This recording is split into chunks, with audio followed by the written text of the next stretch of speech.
I had no idea how you actually got clients. So I bought a list of new businesses from the county. Yep. Did you get anything from that? No. Oh my gosh. And you felt dirty?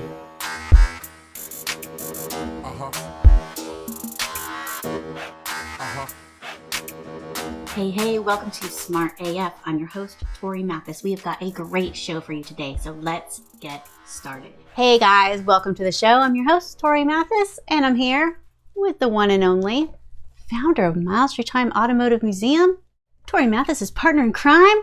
It's Sean Mathis. Hola, that's me. So we were talking about, this is a great time to be in business because there are all kinds of ways that you can advertise your business for free. Like you can really spend your money well and kind of know where your money is bringing people in. This wasn't always the case. In fact, we're going to talk about ways that we have wasted a shit ton of money on advertising that didn't work. Man, it's sickening. You know what though? I think that you got to waste some money here and there. It's one of those, you got to fail forward. You got to figure some stuff out. And sometimes lessons are more rough than others. And some people might have been in business for a really long time and are just not grasping all of the technology and the opportunities that are available online.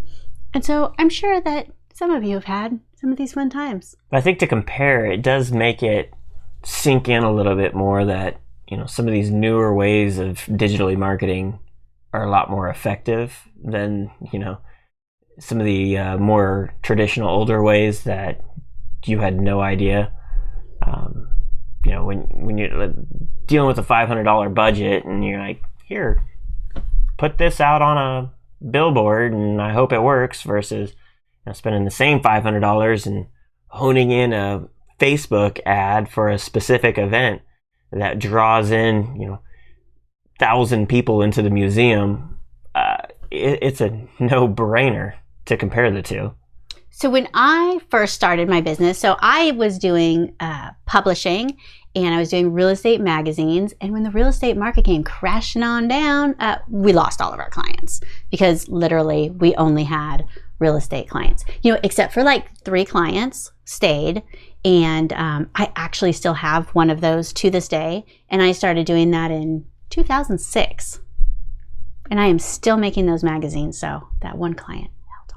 So when I first went out on my own after that, I had no idea how to get clients because my experience was with real estate magazines. They knew who realtors were. There was conventions that they went to.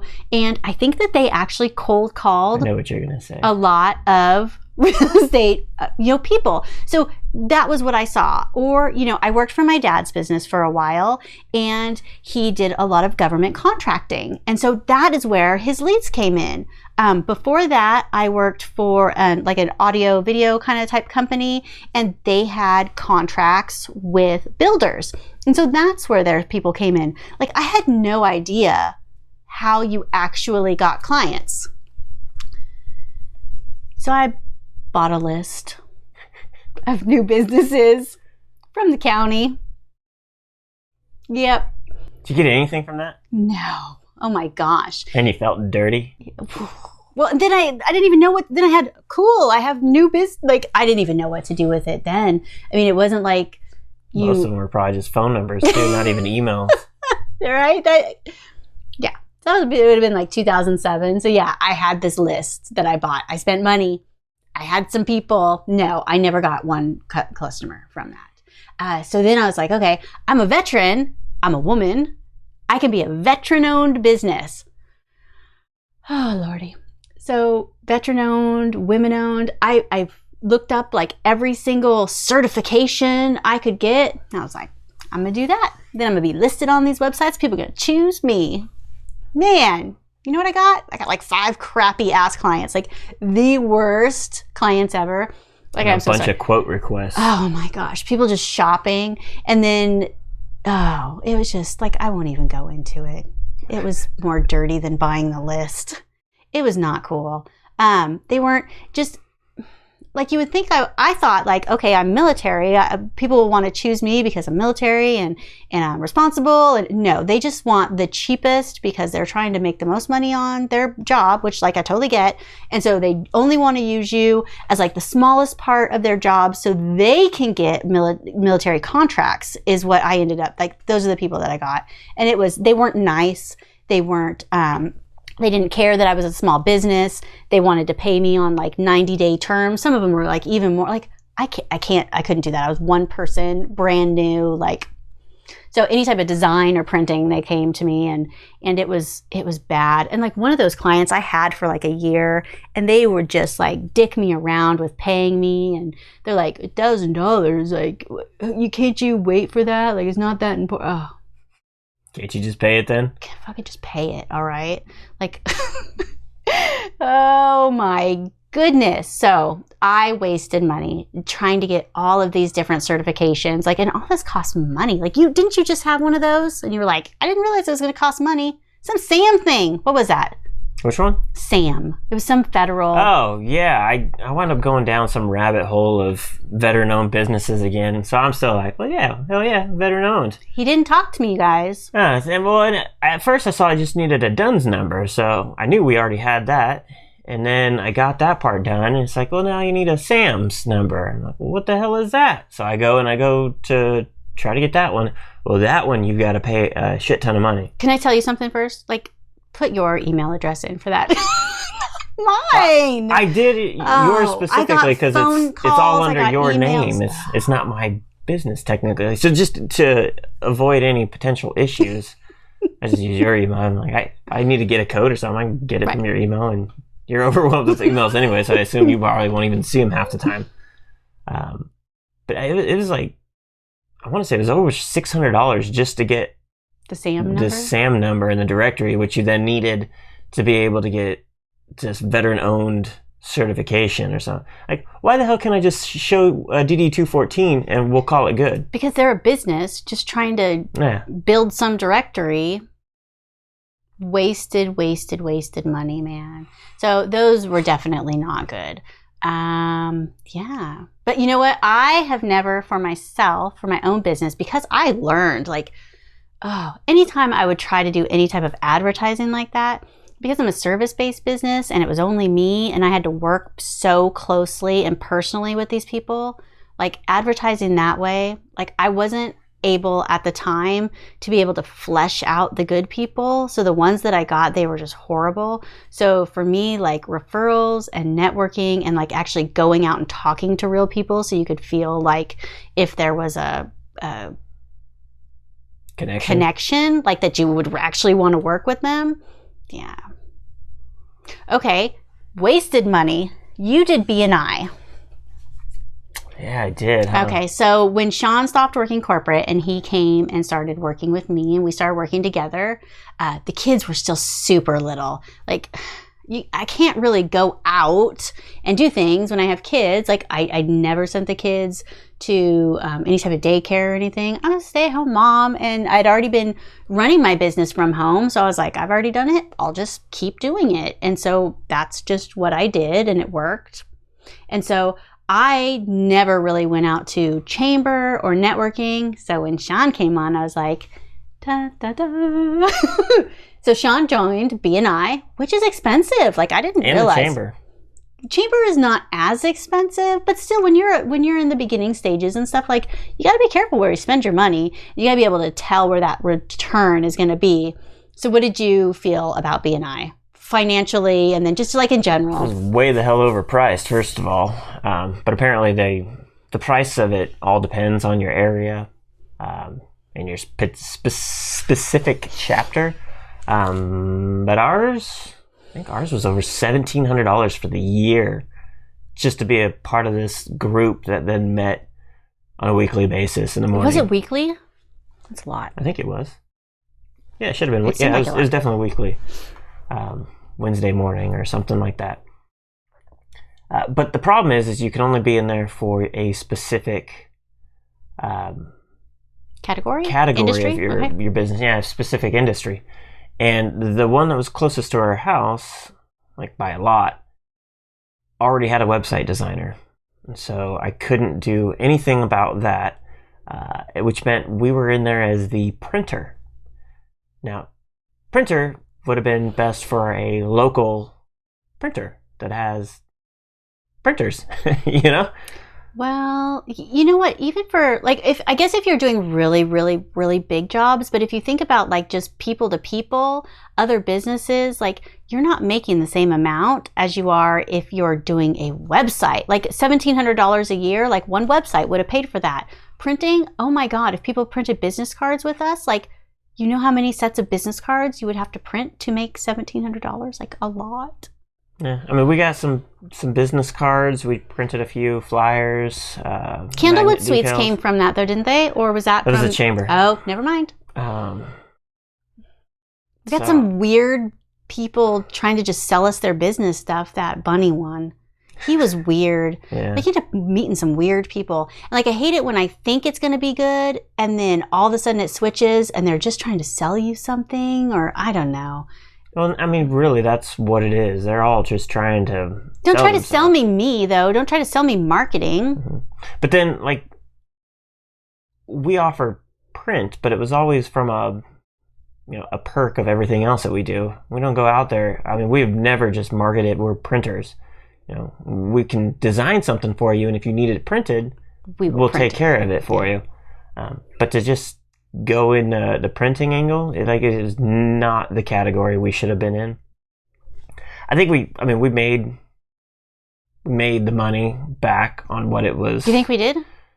I think so. That took a lot of your time, though. I remember you didn't like it. When you account for the effort it took, absolutely not. Okay, so who do you think would benefit from B&I? Do you think that's something people should try, or do you think it's? It really depends on the industry. You know, there's always a realtor in there. The website designer is usually a good one because people need their websites. The banker that went with, the home loans that went with the realtor.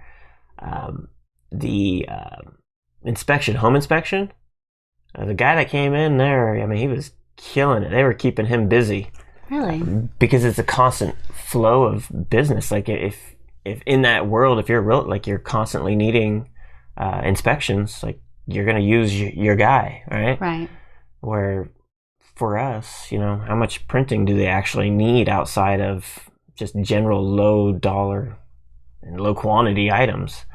Yeah. I mean, and I could not do what we actually do, which was websites. Websites. Oh, marketing, yeah. We couldn't even do the marketing aspect of it because of the other guy, the bunny guy, was the mobile they had too many different categories there, and it split us all up. So when our business angle is marketing and helping you across the board, it didn't fit in. Okay, so chamber though. So we did get in that chamber. Sean did chamber and did chamber events and stuff like that. Now we did get business from that. Again, it wasn't like B&I where we couldn't talk about what we actually did. Do you think that was a good thing for a good money spent, or do you think it was money wasted? That particular chamber, I got pretty involved in it, and we got some big corporate accounts, which worked out pretty well in our favor. Aside from that, there really wasn't a whole lot else. And the problem is with chambers, a lot of times when they do events, they're like the same small group of people that go all the time. So especially when you're a new outsider, like they've already got whoever they need to go. I mean, it almost seems like they're going there just to give them something to do and eat the food and drink the drinks. But on the off chance somebody like me winds up showing up that isn't the old school person, you can possibly make a connection, and because of Candlewood Suites, we made a good connection there, and that relationship lasted for a while. Yeah, until she moved on to a different hotel. We did all kinds of fun stuff for them. Lots of printing, lots of design. She liked to put on events and things like that, bridal events. We got to do all kinds of cool little merchandising type things. That was oddly enough, that was all print. It was a lot of print, yeah. I mean, obviously we had to design the stuff before we printed it. Yeah, we couldn't, there was no website design or anything online at all. Yeah, clients like that are fun when they have lots of different ongoing projects so that we can continue to like work with the same people and just like build up like this whole entire like portfolio of just fun stuff that we did. She was really nice. Yeah. That was good. Yeah. So what about, okay, with the museum? So that's my wasting money. Like I pretty much learned like that learned my lesson on some of those things that either were bringing in the wrong kind of client or they were just dirty and like probably nobody should do them. Do you feel like anything else that for our marketing agency that wasted money? We've gotten pretty lucky overall and not really. You know, as a marketer though, like you would think like you probably shouldn't be wasting marketing dollars.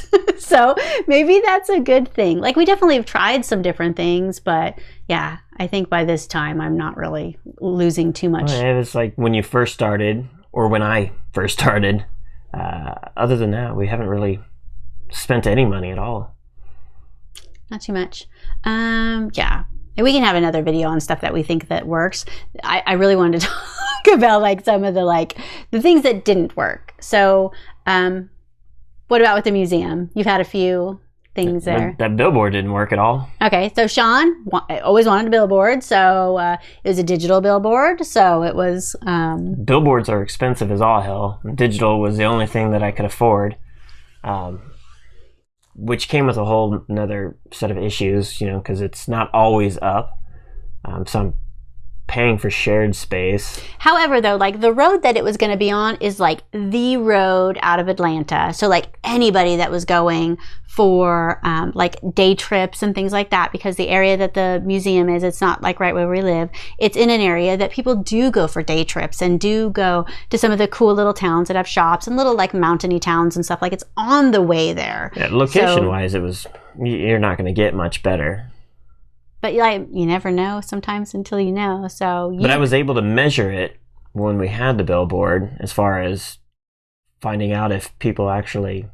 Because you were the only person at the museum at that time, you were able to ask. I was asking everybody, and religiously, when that billboard was up. And we made $10 off of that $500. Ooh, look at you. That was it. I mean, that was a complete, total loss. What did the guy tell you, like the sales guy? Like, was he like, oh, this is gonna be great, woo, billboard, you're gonna have so many people in your museum, look out, you're gonna have to hire new people for my billboard? Yeah. And then it's always places like that, they're like, oh well, we'll design it for you and all that, and I'm always like, nah, my wife will do it for me.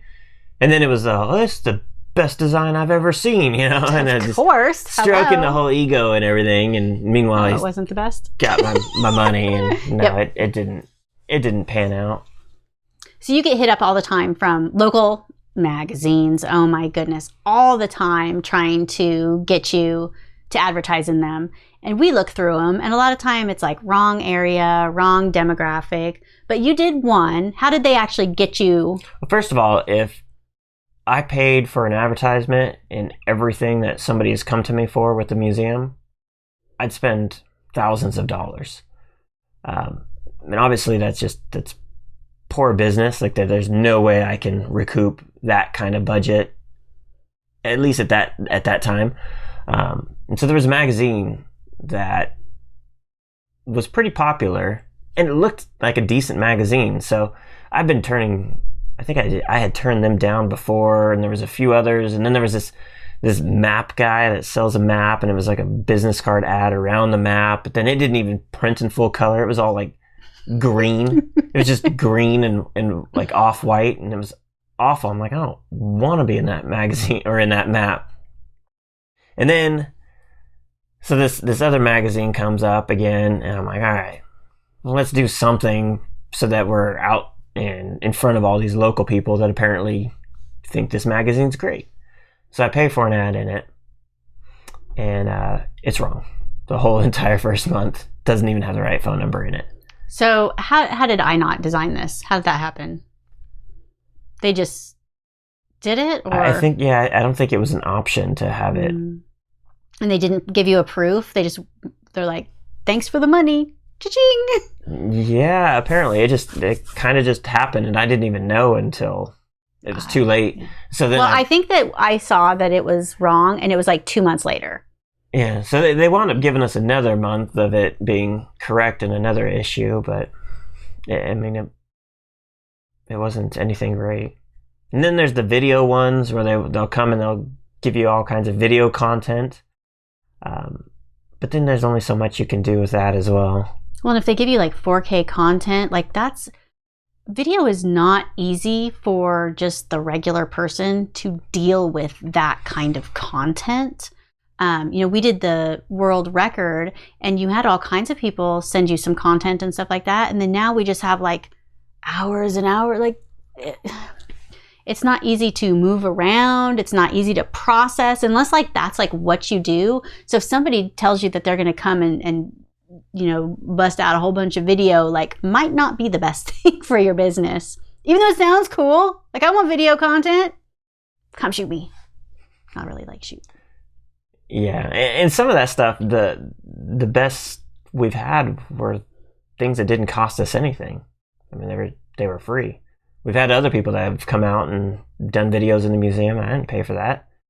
And that got it out and created all kinds of content for people to be able to find, and it didn't cost anything. Whereas it seems like everything that I have to spend a bunch of money on, I have no way of even being able to measure it. But are they all telling you it's like the greatest thing ever? Of course, it's their job. They're trying to sell you on it. Hey, even the one-colored, awful-looking map. I mean, that map is everywhere. This is the map that people go to. Maybe I'm just not good at this whole sales thing. Like, I can't tell people, like, yeah, that's like the best thing ever. If I don't believe it's the best thing ever, I'm going to tell you there's probably other things you should do. And it's also like, I'm not your demographic either. I'm never going to pick that map up. Ever. Especially with just the way it looks. If it was, maybe if it was designed, it showed me something that looked a little more visually intriguing. Maybe it was happened to be somewhere that I'm not normally at, and I'm able to look at that map and check it out, then maybe. But for the most part, like I'm looking up online resources. Right. Well, and it's kind of hard too, since, we do marketing, like we have a marketing agency already, that we're able to do our own marketing for the museum. Because really, like, we've done rat cards, and the rat cards at the visitor centers have done well, haven't they? So, I mean, that would be something that, like... But again, I can't really measure that. No, they've been taken.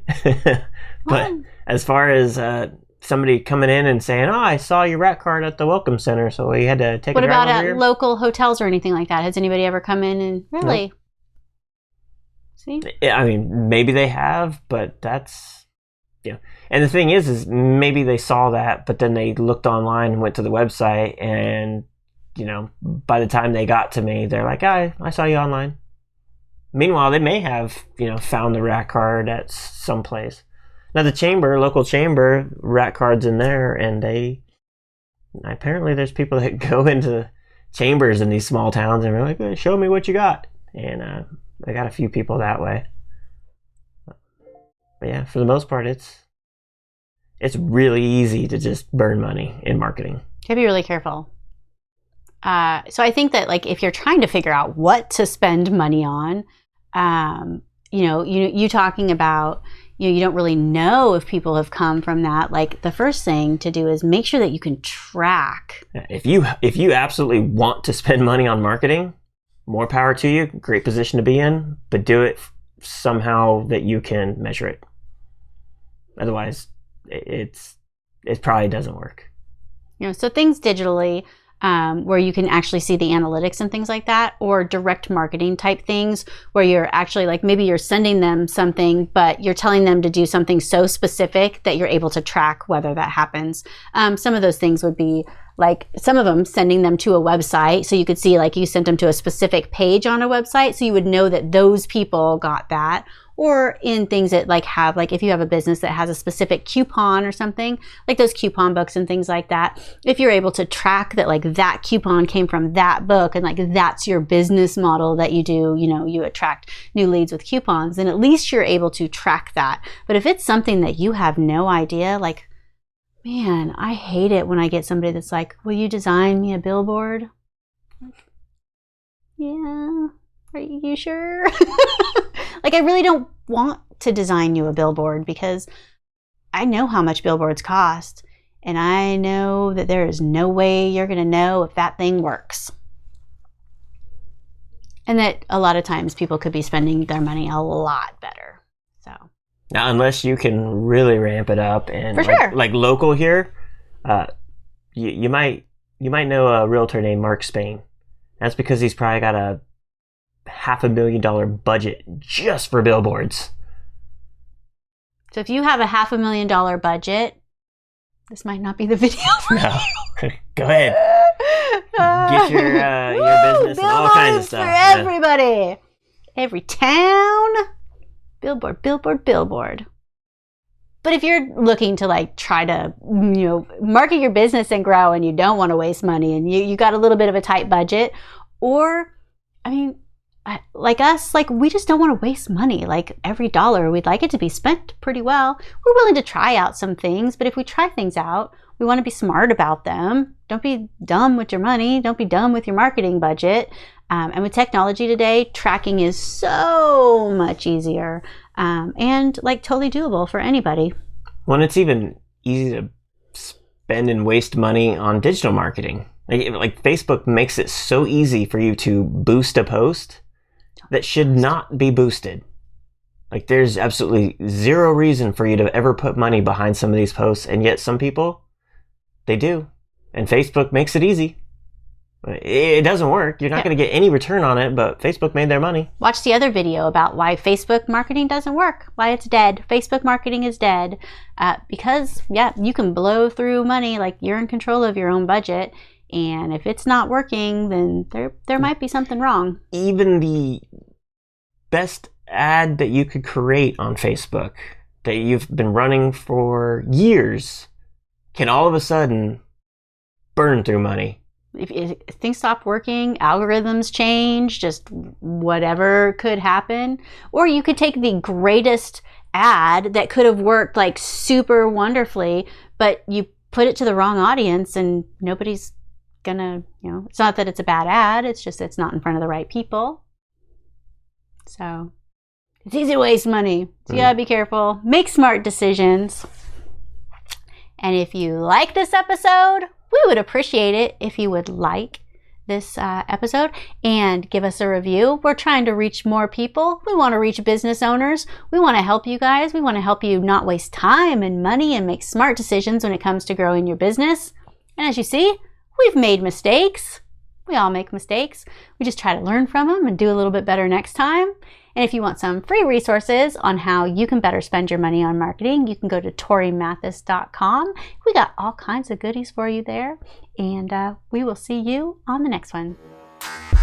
If you want to get smart tools to build your business, go to BeSmartAF.com.